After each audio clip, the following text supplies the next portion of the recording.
Welcome to Real Clear Politics on Sirius XM for Wednesday, December 4th. I'm Andrew Walworth, and I'm joined by RCP President and co-founder Tom Bevan and Washington Bureau Chief Carl Cannon. So, gentlemen, the Supreme Court heard oral arguments today about the constitutionality of a Tennessee law that prohibits what is called gender-affirming care for minors. The Biden administration is pressing the case against the Tennessee law. Carl, what's at stake here, and who seems to be winning the argument so far? Well, you could say that the Republicans are winning the argument because they just won the election, and Donald Trump personally narrated some very, potent, and to Democrats' way of thinking, pungent ads on this topic. But, the court has to rule here whether Tennessee has gone too far. But it's an uphill argument because the state has decided that minors, it's going to protect minors. It's going to protect children. And what the Biden administration is arguing and what the ACLU is arguing is that protecting them means giving them the care that their families and their doctors think they should have. They call it gender affirming care. The other side calls it mutilation and child abuse. There's not a lot of these issues, Andy and Tom, they have a middle ground. This one, it's hard to find the middle ground in this Tennessee case. Tom, it does seem that both sides can sort of marshal examples where these kinds of treatments help and hurt kids. And that's what's happened in the court today. Admitted that some kids are struggling with their own sexuality, but given the non-reversible nature of some of the treatment and the fact that these are minors, after all, it seems like that idea of do no harm is pretty strongly on the side of people asking parents and kids to delay this at least until the kids are over 18. It seems to me, at least. Certainly, in the oral arguments today, Andy, there was a clip that was circulating where the Solicitor General from Tennessee was arguing before the court that this would harm kids and irreversibly. And Sotomayor said, sort of inexplicably, she said, well, there's harm associated with every procedure, even taking aspirin, which struck me as sort of equating taking aspirin to cutting off body parts and or giving someone these very, very powerful drugs, puberty blockers that in some cases are irreversible. Didn't strike me as the greatest analogy. It seems like, from what I saw and read, that the court was leaning in favor of upholding this law. And there are, I think, close to 24 laws like this by states around the country already. So it seems like this will be another instance where the states win on preventing minors from getting this kind of life-altering surgery. Yeah, it did seem, Carl, from the arguments that I heard today, that the court, especially John Roberts, was sort of reluctant to take this on, or said, why are we taking this on? Shouldn't this be left to the states because of the medical nature of it and the fact that it's a medical procedure? What is the Supreme Court getting involved with it? But the argument, I guess, is that from the Biden administration, who is arguing for repeal in this law, that this is sex discrimination, that you would give a boy who needed to be more of a boy, I guess, if you think of it this way, you'd give him the gender affirming care that he needs. Why would you not give it to a girl, and vice versa? In other words, that it's sort of sex specific, the reason not to do the therapy. And as such, it's discriminatory, and thus it's a constitutional issue. What do you make of that argument? Because that's basically the argument, I guess.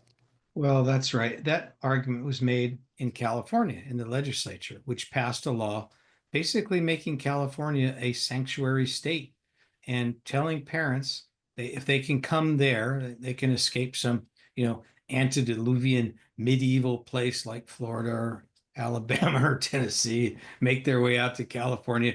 They can get this care. Of course, what's happened, and then you have a very well-known out there custody battle where the mother wants the boy to have this care.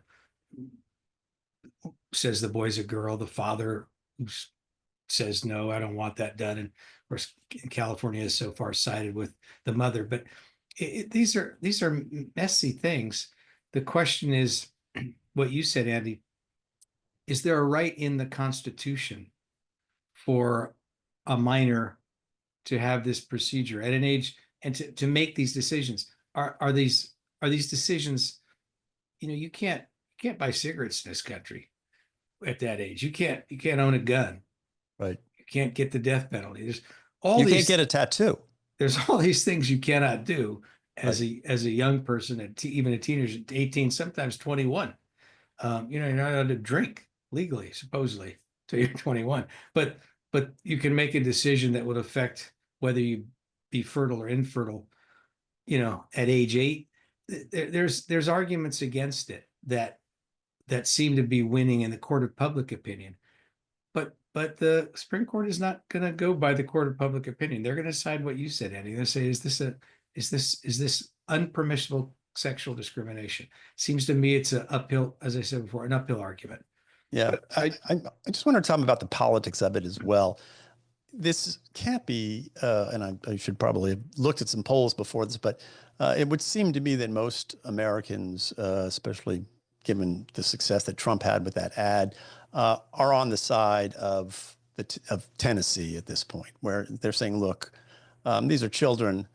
We should be protecting children from self-mutilation and stopping parents and doctors from doing that to these kids. Do you think that, is that a political argument that wins as well? Because it seems like a lot of Democrats are trying to die on this hill. Yeah, it has become a flashpoint, and in some ways, sort of oddly, almost a catechism of the Democratic Party, that you have to believe in this stuff, right? If you don't, you're a transphobic, you're a bigot, and you're trying to harm kids or something. Look, this is gonna go the way that I think the abortion debate has gone, which is states like California, my home state of Illinois. J.B. Pritzker is all in on this, along with abortion and everything else, to be a sanctuary for, all inclusive for anyone, all these refugees from red states.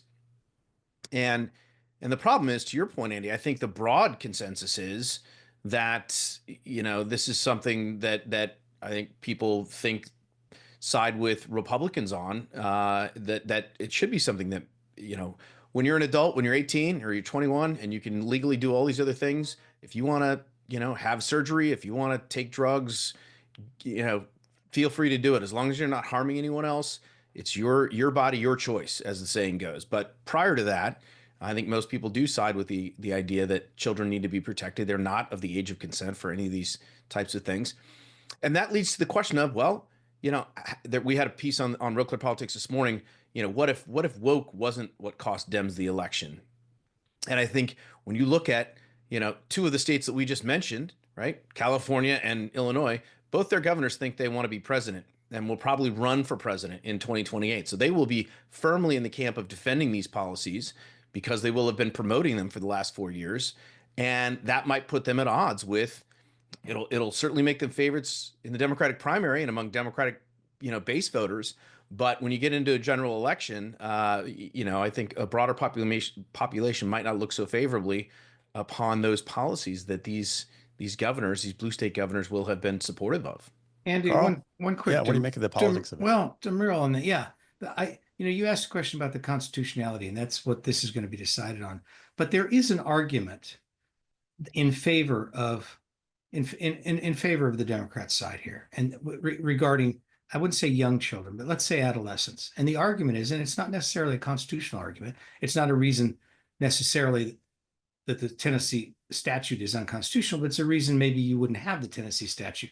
And the argument is this: if these young people, and let's, it's a bit of a contagion now because it's become politicized, but for the last 60 years, I mean, since longer, since in the 1950s, Christian Jorgensen went to Denmark and got this operation and came back as a woman, went as a man, came back as a woman. And it was front page news in every paper in the country. There's a very small group of people who've always known that they were the wrong gender. Usually men, boys wishing to be girls. And they've said identical language on different continents. I felt trapped in a boy's body. I was a girl. And this country's always been pretty accepting of that. The argument in favor of the argument against the Tennessee statute is that okay, but for those kids, then you're condemning their adolescence to a very difficult time, kind of a hell where they're just not comfortable. They're socially misfits. They don't feel, they can't pursue they can't be happy. They can't have romantic relationships. And again, not a constitutional argument, but an argument, a humane argument. And that is the argument in favor of it. I think it's a very difficult issue, really. And I don't think we ought to, something's going to have to be decided. You know, if it, once it's in the court, somebody wins and somebody loses. But for these, it's a very, very small percentage of people, but we should talk about them with empathy, because no matter what you do, there's going to be mistakes and people are going to be hurt. And I think that's what Sotomayor was trying to get at. Carl, I do think too, also, one of the things that we've seen over the last few years is that I don't disagree with you. I think there have been cases like this, very, very, very small percentage of the population. But what's happened over the last few years, you mentioned contagion, right? And not only that kids on social media are basically falling into this, idea, oh, I'm trapped in the wrong body and I'm a different gender, or I'm a cat, or whatever they identify as, right? But it's been promoted by parents, by schools, by doctors. All these institutions have suddenly jumped on board, not just being tolerant of it, but in fact encouraging it and taking this, even to the point you mentioned California, where they're hiding these things from kids. They're counseling kids that, telling them they may be transgender. They're not telling the parents that they're doing this. I mean, or when the kids come to them and say it might be transgender, they don't tell the parents. I mean, it's taken on a completely different atmosphere and aspect over the last few years. And one that I think a lot of folks who the broad swath of folks in America who are very tolerant of this kind of thing said, whoa. This is too much. This is too fast. This is too intrusive, and it's being pushed down our throats. And that's why we're not standing for it. Well, to your point, I have a friend who had a teenage kid, and who had some trouble at school. And the first thing the counselor said, are you trans? I mean, he's like, put this idea in this girl's head. Right. She's not, and she never thought of that. But it came from an educator. Right. Yeah. Well, we're going to have to take a break here, guys, and we'll be back in a minute. We're going to come back and we're going to talk about Pete Hegseth and his day on Capitol Hill. So don't go away. You're listening to Real Clear Politics. I'm Andrew Walworth, and we'll be back after this. Welcome back to Real Clear Politics on Sirius XM. I'm Andrew Walworth. I'm here with Tom Bevan and Carl Cannon. And gentlemen, Pete Hegseth was on Capitol Hill today, meeting with senators. And I want to run two clips that ran today. The first is of his mother on Fox News this morning, talking about this New York Times reporting on the private email she sent to her son back when he was going through a nasty divorce. I'm going to play that. We can talk about that for a second. And then Pete was on Megyn Kelly's show as well, and that was pretty interesting stuff. So here's Pete Hegseth's mother. And I'm sure many of you across the country understand how difficult divorce is on a family. There's emotions. We say things. And about 2 hours later, I retracted it with an apology email, but nobody's seen that. I want to say something about the media. And part of today is to discredit the media and how they operate. When they contact you, I let a few phone calls go, but then they call you and say they threaten you. That's the first thing they do. Right. They say, unless you make a statement, we will publish it as is. And I think that's a despicable way to treat anyone.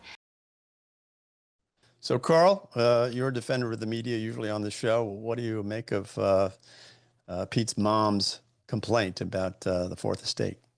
Well, when this story first broke, I was thinking about the old Chicago City News Service mantra.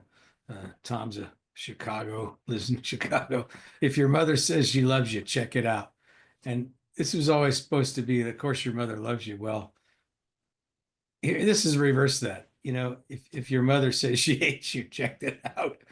Because what her story is, and I have no reason to doubt it, she sent this email in pique and anger and disappointment, dismay at her son, and immediately regretted it. She says 2 hours later, she apologized. recall. You can't recall an email that, but to her other point, which is that this was a private email sent to her son. She says she regretted sending it, and New York Times gets a hold of it. Is it news? And is it fair for them to sort of, publish it?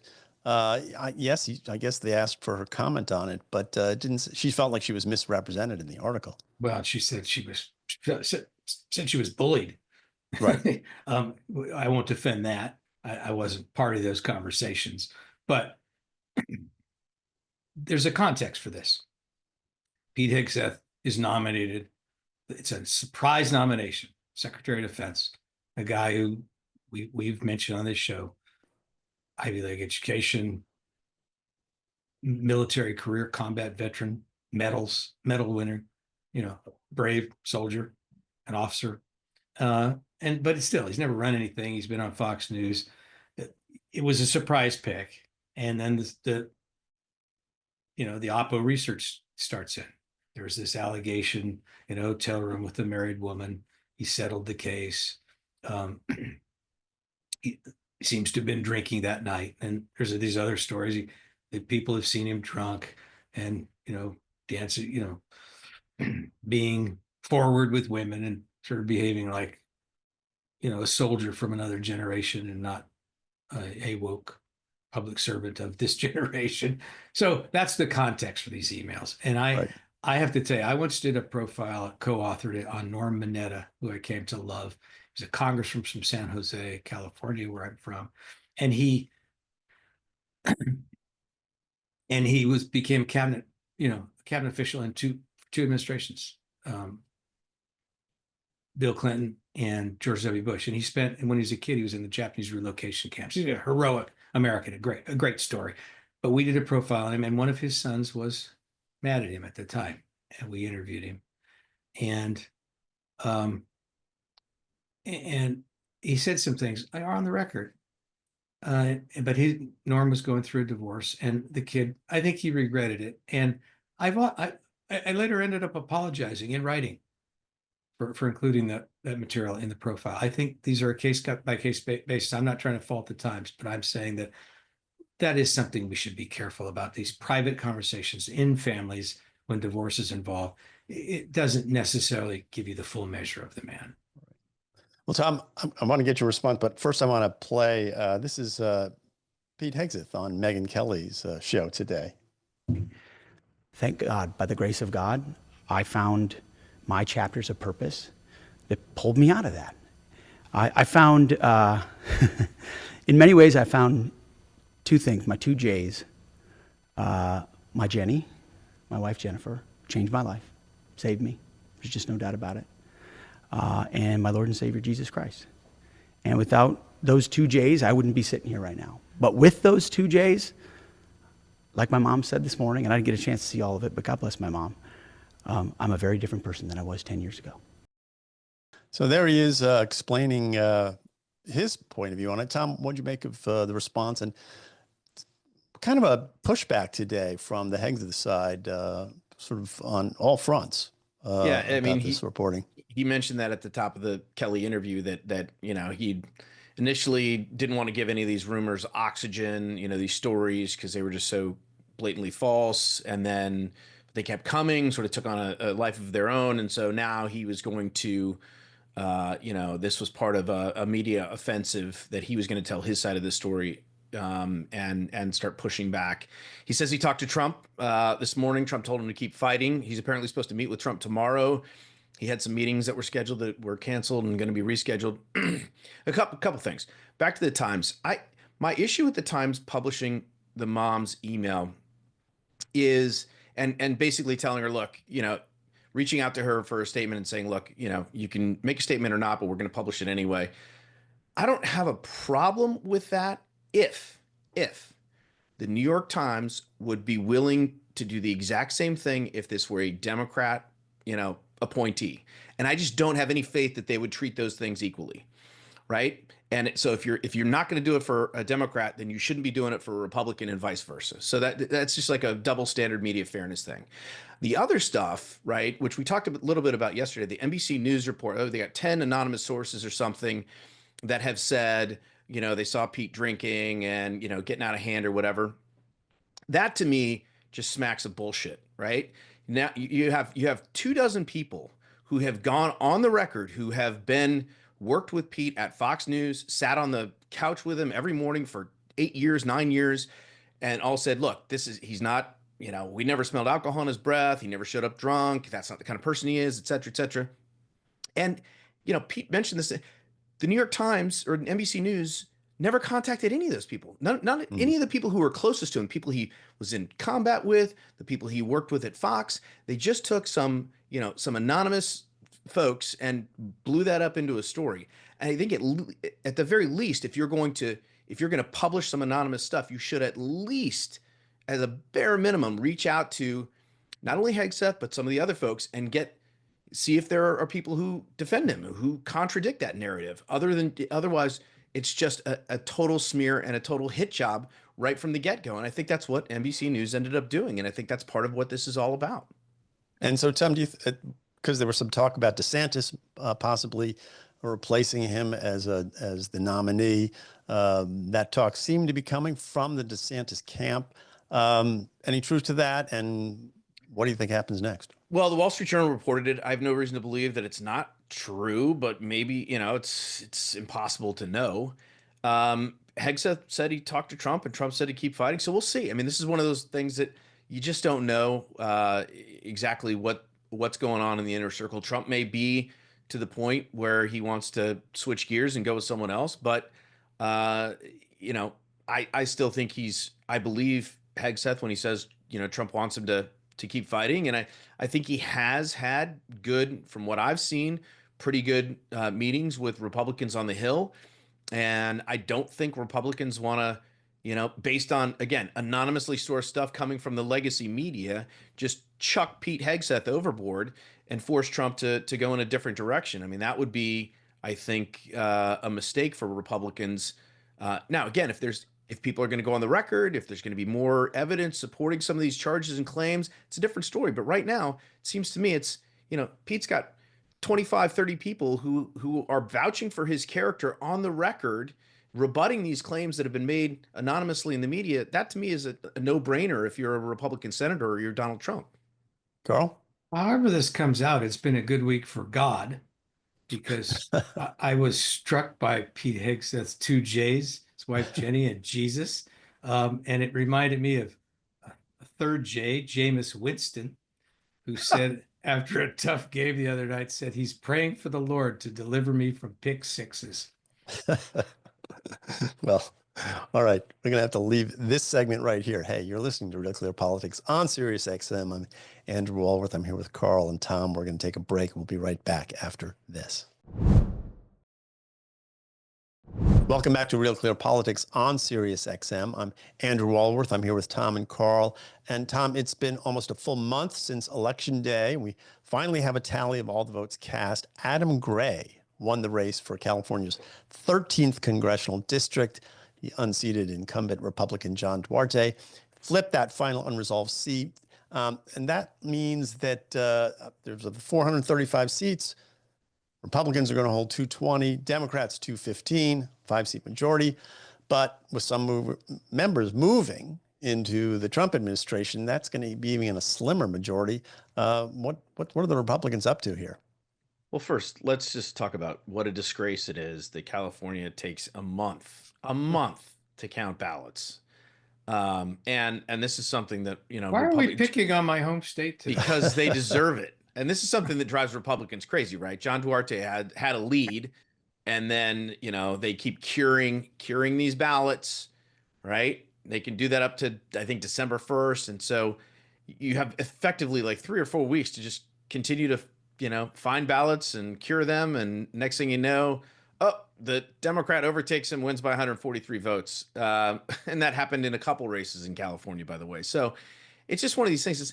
It breeds cynicism and distrust about the system. We are like, and California prides itself on being sort of, the cutting edge of, technology and all these. We should be able to count votes in a day or 2 days or 3 days, a week even. But my God, a month long, it's insane.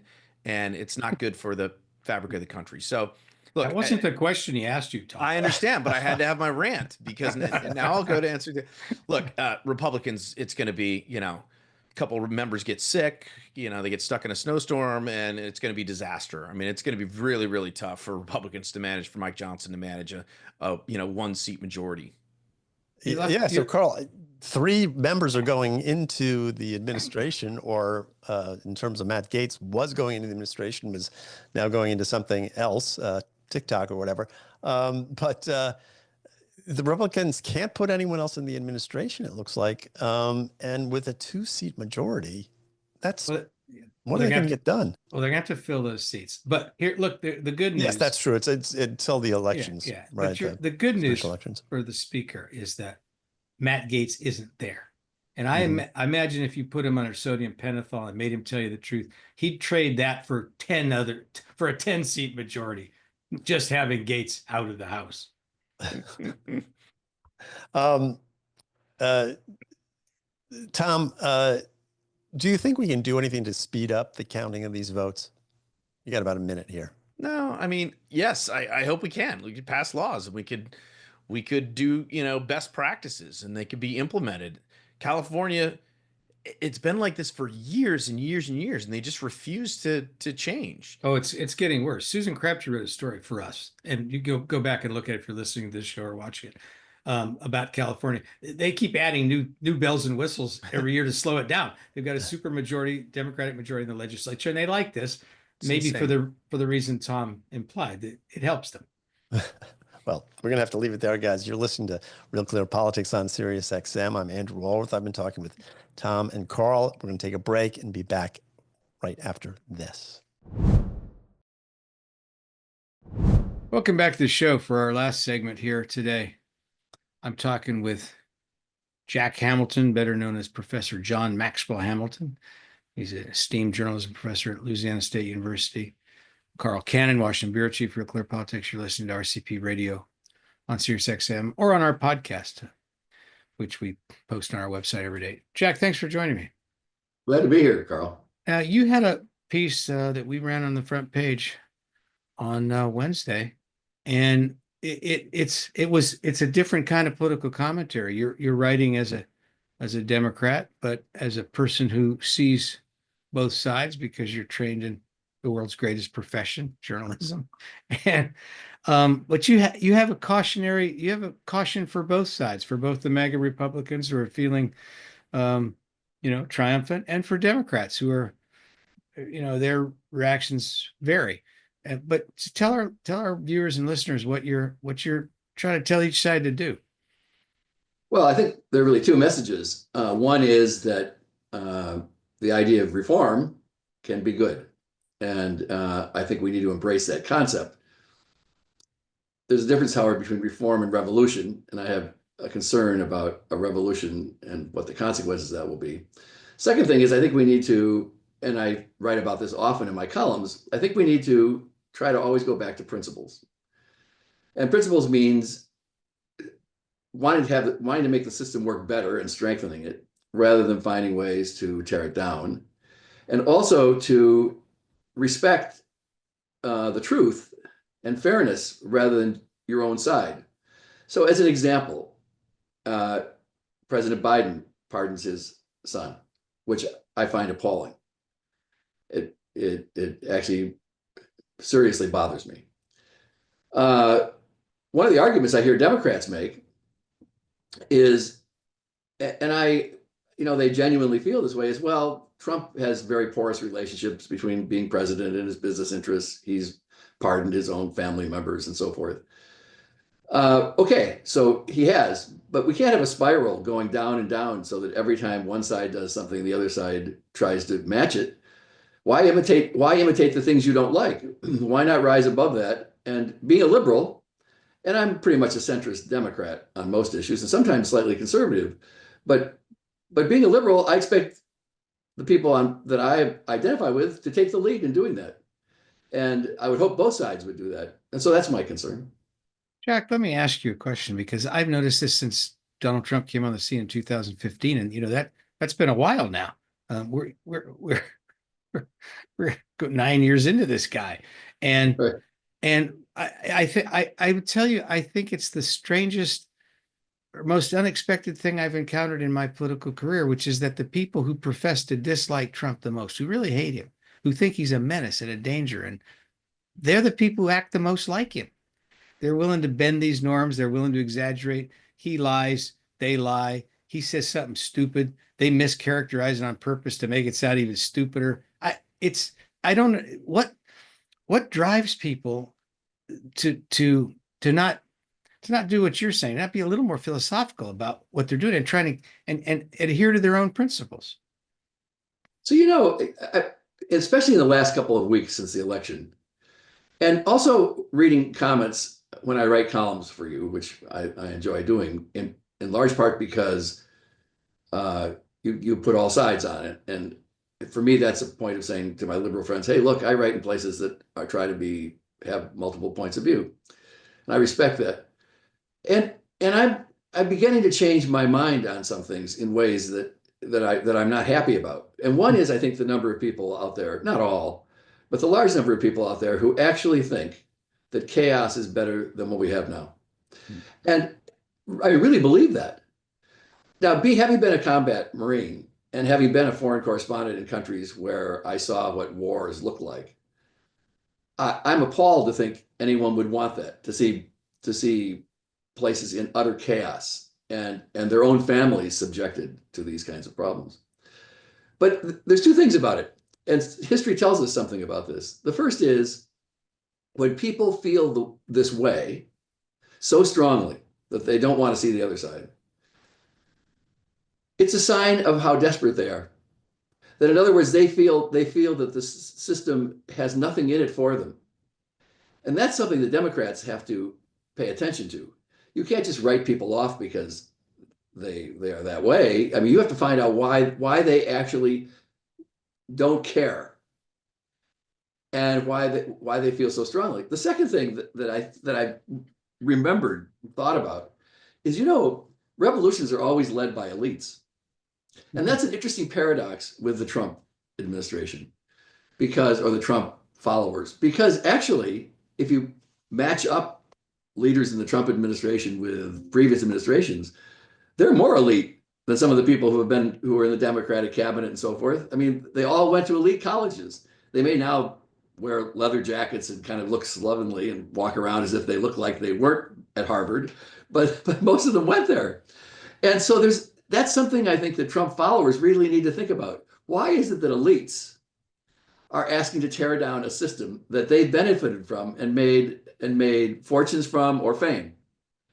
And I don't really have an answer to that question, but I think it's really worth pondering. Well, I agree with you. But if elites are starting revolutions, J.D. Vance went to Yale Law School, right? And Donald Trump himself went to Wharton School of Business. So these are not the proletariat, from Siberia trying to kill the czar. But there is something about the people who follow them, Jack. The Washington Post had a very interesting story about a year ago, and they looked into the background of the January 6th protesters and demonstrators, the rioters, people who invaded the Capitol. And they did a cross-section of it. I think they looked at the people who'd been arrested, and a stunning percentage of them, between 25 and 50%, had financial hardship in their lives, that they risk losing their home. That kind of, and those people feel that the system isn't working for them. So yeah, Trump and J.D. Vance may have gone to Ivy League schools, but you got this movement of people, working class people, who think the system isn't working anymore. And I guess my question is, so the Washington Post did that story, they're to be credited for it, but then they kind of forgot about it. Their coverage doesn't reflect that. And I don't mean to single out that paper, because I like that paper and read it every day, but the political coverage tends to treat Trump supporters like there's something wrong with them. And the point you make in your column is, well, there may be something wrong with them, but revolutions, you quote Mark Twain, a revolution exists because they're not getting something that they need out of government. That's right. Yeah. I think there's this problem that appears in many places, that is that if you're not in favor of Trump, you begin to think that every one of the people who support him, there has to be something wrong with them. And that's not even statistically possible. I mean, are you saying half the country is crazy? I mean, half the country is just morally a deficit? That's not true. There are lots of very, very, very good people who support Trump. So then why is that? So here's an example. This is, this thing in being a foreign correspondent, if you talk to the cab driver, that's not a good way to be a reporter, like on the way in from the airport, talk to the cab driver, then write a story. But sometimes individual episodes tell you something. And so a woman I know who is a housekeeper, who is Hispanic and has her papers and all the rest, she said many in her family supported Trump. Now, for people who are, have maybe been somewhat more charitable toward immigration and so forth, you can say, well, wait a minute, that doesn't make any sense because I've been supporting those people. I'm all in favor of immigration. But why do they feel that way? Well, they feel that way because they think that illegal immigrants have been treated too softly and they had to work their way up through the system. And so they resent it. Well, that's a much more complicated view of what's going on than merely writing people off as being ignoramuses. And so I don't do that. I do think that people who say boldly that they think chaos is great I feel very sorry for them and for my family and for all of us who will have to suffer if that really came to pass. But it's just not right to oversimplify and reduce everything to some kind of caricature. And I think the press is so concerned about things that Trump does that are, I believe, inherently undemocratic and find very troubling, that it's hard for them to get past that. Well, that's right. But the party that run on preserving democracy probably shouldn't have tried to kick Trump off the ballot. Probably shouldn't have turned a single misdemeanor in New York into 34 felonies. Absolutely. Right. Shouldn't have done all these. Should maybe not pardon your own son when you said many times you wouldn't. Look, I'm like you, and I sometimes people who really read me carefully say I have a double standard, that I hold liberal Democrats to a higher standard. I may. I grew up in a house like that. And, those are my people. But if you're going to invoke these high-minded principles, any journalist should hold you to them. You're listening to John Maxwell Hamilton, professor of journalism at LSU. I'm Carl Cannon, Washington bureau chief. We've got about a minute left, Jack. I want to ask you one final question, though. This loose talk of revolution, tearing it down, blowing it up, what Kash Patel said about the FBI building and stuff. When commentators say that or demonstrators, it's one thing. But when you have people who are going to come in and run the government saying it, I'm with you in that it's a little unsettling. And you wonder how much of this was just rhetoric to try and win an election and how much they really want to have fundamental change. And, look, they won the election, but they're going to have a 2-seat majority in the House. They're going to win the popular vote for a plurality, not a majority. It was a very close election. And does it seem to you that they're already, even before the inauguration, over-interpreting their mandate? I'm not sure what their mandate is. I mean, is the mandate really for revolution? I mean, like what percentage of people really feel that way? There are a lot of people who say, incredible numbers of people who say that they think violence is okay when your cause is right. And is that revolution? I mean, it's still violence. So I don't know what the mandate is. And I don't know how many people, I sometimes wonder, I find it hard to believe. I can't believe it when sometimes you can look at something like January 6th and make statements that it was just a Sunday picnic. I cannot get my mind around that. But I think things can fall apart. And I think the idea that somehow because we are the country we are, it always works out, I kind of look at it like, the Romans are sitting around and they go, somebody says, hey, these people are invading us. They go, no, it's not going to happen. It's not going to happen. But then one day, guess what? The Huns arrive. And so someday it happens. And I don't mean to say that in such a jocular way, actually. Sinclair Lewis wrote a book that is often mentioned these days. It's not a very good novel in terms of structure and so forth. But it was written out of fear about Huey Long and what would happen in the 1930s, and also what they were seeing with Mussolini and Hitler. And so this was a reaction to that. And his wife, Sinclair Lewis's wife, is a very famous foreign correspondent who had one of the first interviews with Hitler. And so, he was really feeling this. And I read that book recently, and it is very scary.